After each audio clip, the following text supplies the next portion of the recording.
di jalan Allah. Ini Masjid Enam Syuhada lagi dikunjungi sama Ketua Hilmi. Modal awalnya berapa Pak Yudi Pramuko? 750.000 rupiah aja. Jadi ini 500 jutaan nih barang. Sekarang udah habis 310. Masya Allah, tuh udah pakai keramik, laponnya tinggal. Granit tuh kayak marmer. Tuh, Masya Allah nih, sampai juga kita ke sini. Masjid Enam Syuhada, ngapa namanya Masjid Enam Syuhada, Ya, Pak Yudi? kita mau mendokumentasikan perjuangan dakwah nama anak muda pengawal Habib Rizik Syihab itu. Masya Allah. Yang dibunuh sama orang jahat di kilometer 50. Kilometer 50 ya. Itu kan simbol memperjuangkan dakwah itu kita harus memberikan segalanya untuk Islam kan ya. Untuk Masya dakwah Islam. Allah. Dan nama anak muda itulah yang sudah memberikan segalanya untuk Islam. Masya Allah. Apa nanti nama pemuda itu ada juga di sini mungkin diterapkan? Mungkin namanya 6 syuhada. 6 syuhada Iya, itu, 6 syuhada dipasang di sini, 6 syuhada. Bip Ali, apa yang dikomentarin dari ini semua, Bip Ali? Masya Allah, luar biasa. Dari uang 700.000, kalau pengen ternyata bisa. Bisa. Allah kirim. Tuh, bisa. Ya, dengan Masya. dengan masuk satu gang kecil, tapi Bapak ini luar biasa. Kecil tuh. Oh, Masya Allah ya. Satu call aja. Masya Allah. Perjuangan Pak Yudi Pramuko, YouTuber sejagat paling tua. Tertua di semesta. Tertua di semesta. Masya Allah. Tukang donat. Tukang donat. Tukang donat dari Paru. Ini saya laporkan dari lapangan ini, langsung dari Masjid Enam Syuhada. Masya Allah. Dan ini dia. Dalam lihat ah. Tuh, lihat tuh masjidnya. Tuh imamnya di situ tuh. Malam-malam lagi kita. Masya Allah. Masih kurang nih. Atapnya katanya transfer aja. Assalamualaikum warahmatullahi wabarakatuh. Saya Yudi Pramuko, tukang donat dari Parung YouTuber tertua di semesta. Alhamdulillah. Wassalamu ala rasulillah. Ini yang lagi viral, Kepala Basarnas ya, Marsda Henry Alfiandi, yang dijadikan tersangka bersama empat atau 3 orang komisaris utama dan direktur perusahaan vendor yang menyuap mereka itu, menyuap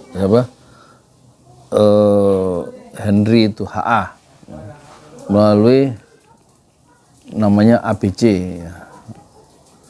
Nah ini nilainya, dia menerima suap sepanjang 2021, 2022, 2021 sampai 2023 itu 88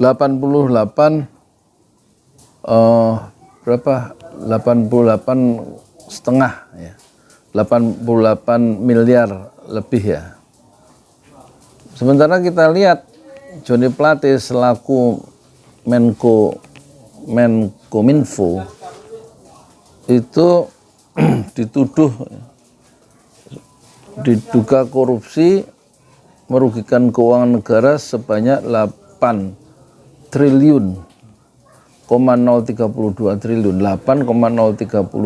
triliun dan dituduh oleh jaksa memperkaya diri menerima uang 17 miliar Joni Plate. Dan kita lihat kasusnya merugikan negara sampai 8 triliun lebih, itu nggak ada yang dijadikan tersangka dari pihak komisaris utama yang nerima uang itu. Sementara Joni Plate sendiri nerima bukan 88 miliar sebagaimana Kepala Basarnas Henry Alfiandi tadi, tapi dia menerima 17 miliar saja. Ya salah tetap, tapi nilainya itu ada yang aneh di situ. Ya. Dari rencana 4.200 BTS itu base transceiver station itu yang harus dibangun 4.200, yang aktif atau yang berfungsi itu konon hanya 1.795, dan uangnya sudah disetorkan untuk sejumlah proyek 4.000-an itu, tapi barangnya nggak jadi. Nah uangnya, kata majalah Tempo, proyek BTS itu memancar jauh, memancar sampai jauh kemana-mana, dan orang-orang penting itu nggak ada yang kena ya. perusahaan yang nggak ada yang kena, hilang katanya dari dalam BEP. Itu tokoh-tokohnya itu nggak ada, tokoh-tokoh penting dari partai. Semua partai bungkem, padahal nilainya 8,32 triliun dari nilai proyek 10 triliun. Ini Indonesia ini negeri apa ya kan? Di akhir pemerintahan Jokowi itu kok banyak orang banyak muncul kasus-kasus besar korupsi ya. Yang juga lagi rame kemarin itu Ahok ya, yang dirancang kira-kira akan memimpin atau menjadi direktur utama Pertamina setelah sebelumnya menjadi komisaris utama Pertamina. Yang ribut juga itu. Emang nggak ada lagi tuh orang untuk yang bisa memimpin Pertamina kecuali Ahok ya. Yang manusia yang sangat problematik kira-kira gitu ya kalau bahasa anak mahasiswa itu ya. Jadi ini Kepala Basarnas itu bagian dari persoalan-persoalan yang muncul di akhir pemerintahan Jokowi ya. Ada Pertamina, sebelumnya ada BPJS, ada kasus korupsi di Asabri, di asuransi Jiwasraya. Belum yang nanti yang di BUMN di Waskita Karya ya.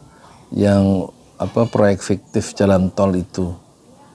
Coba itu. Mereka mungkin ya mencari kesempatan di akhir pemerintahan Jokowi itu mereka belum dapat kali. Barangkali nih mereka juga bermain gambling kan, untung-untungan nih. Alah kalau ketangkep paling juga berapa tahun dan mungkin sisanya masih banyak kali uang yang dikorupsi ya. Mereka gambling daripada pemerintahan berakhir aku nggak dapat apa-apa, kira-kira begitu kali ya. Udah nggak ada persoalan nilai baik benar di situ. Pokoknya nilainya kan semuanya bersikap pragmatis, semuanya bersikap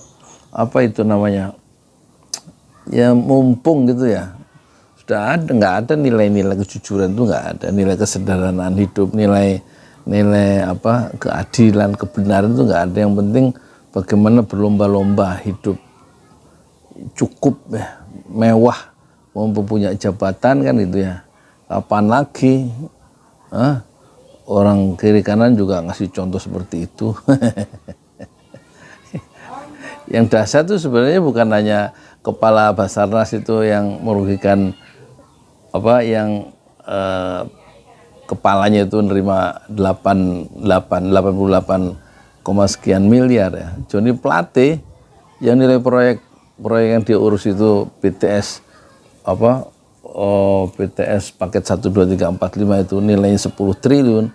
Yang dikorupsi bancaan itu maksudnya uang itu masuk rame-rame ke pejabat, ke tokoh-tokoh politik, ke partai-partai itu lebih besar itu 8,032 triliun. Udah triliun. Apa saja Joni Plate itu, dia didakwa memperkaya diri dapat uang 17 miliar. dari 8,032 triliun ya kan. Ya orang-orang yang lain kemudian yang nggak ketahuan tuh juga yang nggak ketahuan, yang nggak ketangkap OTT, apalagi OTT itu sudah dihajar sama Luhut. Kalau bisa jangan OTT itu kampungan ya. Yang dipertegas itu pencegahan korupsi, jangan OTT itu kan bikin malu ya. Jadi jangan operasi tangkap tangan. Nah, suara Luhut itu kebetulan itu kan semacam ada perlindungan, proteksi politik yang nggak disengaja ya, yang ditangkap oleh orang-orang di luar istana sebagai satu semacam pembenaran. Wah, nggak ada OTT nih. Jadi mereka kemudian melakukan satu transfer uang dalam bentuk hadiah atau penyuapan atau gratifikasi itu. Ya tentu nggak ditransfer ya, lewat seperti kasusnya Kepala Basarnas itu di parkiran Mabes TNI Cilangkap di sini Jakarta Timur. Ketangkap juga ya. Dalam bentuk uang sebanyak 997 juta, hampir 1 miliar ya. Di samping ada yang setoran lewat bank 4, sekian miliar ya. Jadi sinyal Luhut bahwa OTT itu harus dikurangi oleh KPK, ternyata dia tetap beroperasi dan membuat sejumlah orang termasuk kepala Basarnas itu apes ya, ketangkep OTT, operasi tangkap tangan. Jadi kesimpulannya ini memang negeri Indonesia ini itu dimaling, dirampok ya oleh pejabat-pejabatnya sendiri, gitu. Pejabat-pejabatnya sendiri. Memang politik itu isinya kan 3 ya, seperti sudah saya sebut di video berikut sebelumnya. Satu, bagaimana meraih kekuasaan ya. Dengan kekuasaan Basarnas, baik Basarnas itu, terus kemudian setelah dapat kekuasaan sebagai pejabat, sebagai bupati, kayak wali kota, kayak presiden, kayak itu. Kemudian yang kedua, isi politik bagaimana menggunakan kekuasaan itu. Harusnya sih untuk mensejahterakan banyak orang ya. Membuat menara sampai 4.200 BTS itu, base transceiver station itu, kemudian membuat daerah-daerah yang terluar dan daerah-daerah yang nggak terjangkau informasi itu bisa mendapatkan akses informasi lewat internet dengan cara yang murah dan cepat, mungkin begitu ya maksudnya. Tapi ternyata kekuasaan itu dipakai untuk memperkaya diri dan memperkaya kelompoknya, sebagaimana kasus di di BTS, dan juga kasus memperkaya diri itu di Basarnas ya. Dan ketika isi politik itu bagaimana mempertahankan kekuasaan itu selama mungkin sampai mati. Kalau Pak Jokowi sudah dipotong ya, nggak bisa lagi itu. Wacana 3 periode itu sudah hancur lebur dan dia harus turut pada pemilu tanggal 14 Februari 2024. Padahal tadinya semuanya menteri-menteri Jokowi itu berakrobat semua, termasuk Luhut yang dengan big datanya, termasuk Bahlil, termasuk ketua DPR itu Bambang Susatyo, termasuk alasannya macam-macam, perlunya perpanjangan kekuasaan itu kan. Watak manusia memang wataknya tamak ya, ingin memperpanjang kekuasaan. Untuk apa? Untuk menggunakan kekuasaan itu ya untuk kepentingan diri dan kelompoknya. Ya itulah sekedar ini ya, review bahwa kita ini cobalah ya, sadar ini negeri kita Indonesia itu, wahai sarjana-sarjana, wahai pejabat-pejabat, wahai penguasa-penguasa, ya mbok banyak orang susah di Indonesia ini, rakyat tuh nggak ada yang bela lah. Kok Anda sebagai sarjana, Anda sebagai orang yang educated people ya, the part of educated people, bagian orang yang tercerahkan, kok malah memperkaya diri sendiri, membangun dinasti politik, membangun satu klik-klik ya, konspirasi jahat untuk memperkaya anak, memperkaya menantu, memperkaya keluarga sendiri ya kan, kakak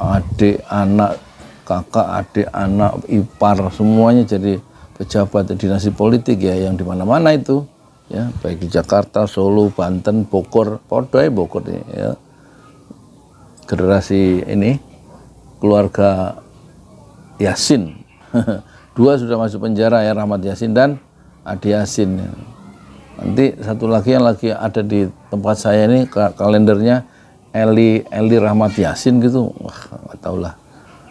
Jadi coba kembali ke hakikat hidup ya kan, hidup itu untuk apa? Nanti kalau hari kebangkitan itu tiba, sebagaimana di surat Al-Quran ya, di surat Abasa, kebangkitan tiba, maka orang itu lari dari saudaranya. Yauma yafirrul mar'u min akhih, lari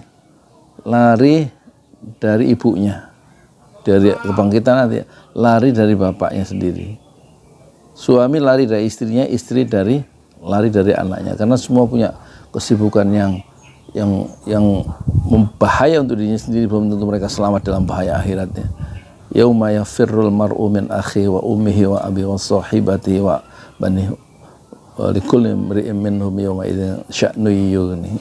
Semuanya sibuk menghadapi masa depan akhirat yang penuh bahaya, nggak pasti. Semua nggak peduli dengan anak yang dulu dibela, nggak peduli dengan suami istri yang dulu dibela-belain di dunia. Di akhirat mah semuanya menyelamatkan dirinya sendiri dari bahaya akhirat yang dahsyat itu. Ya,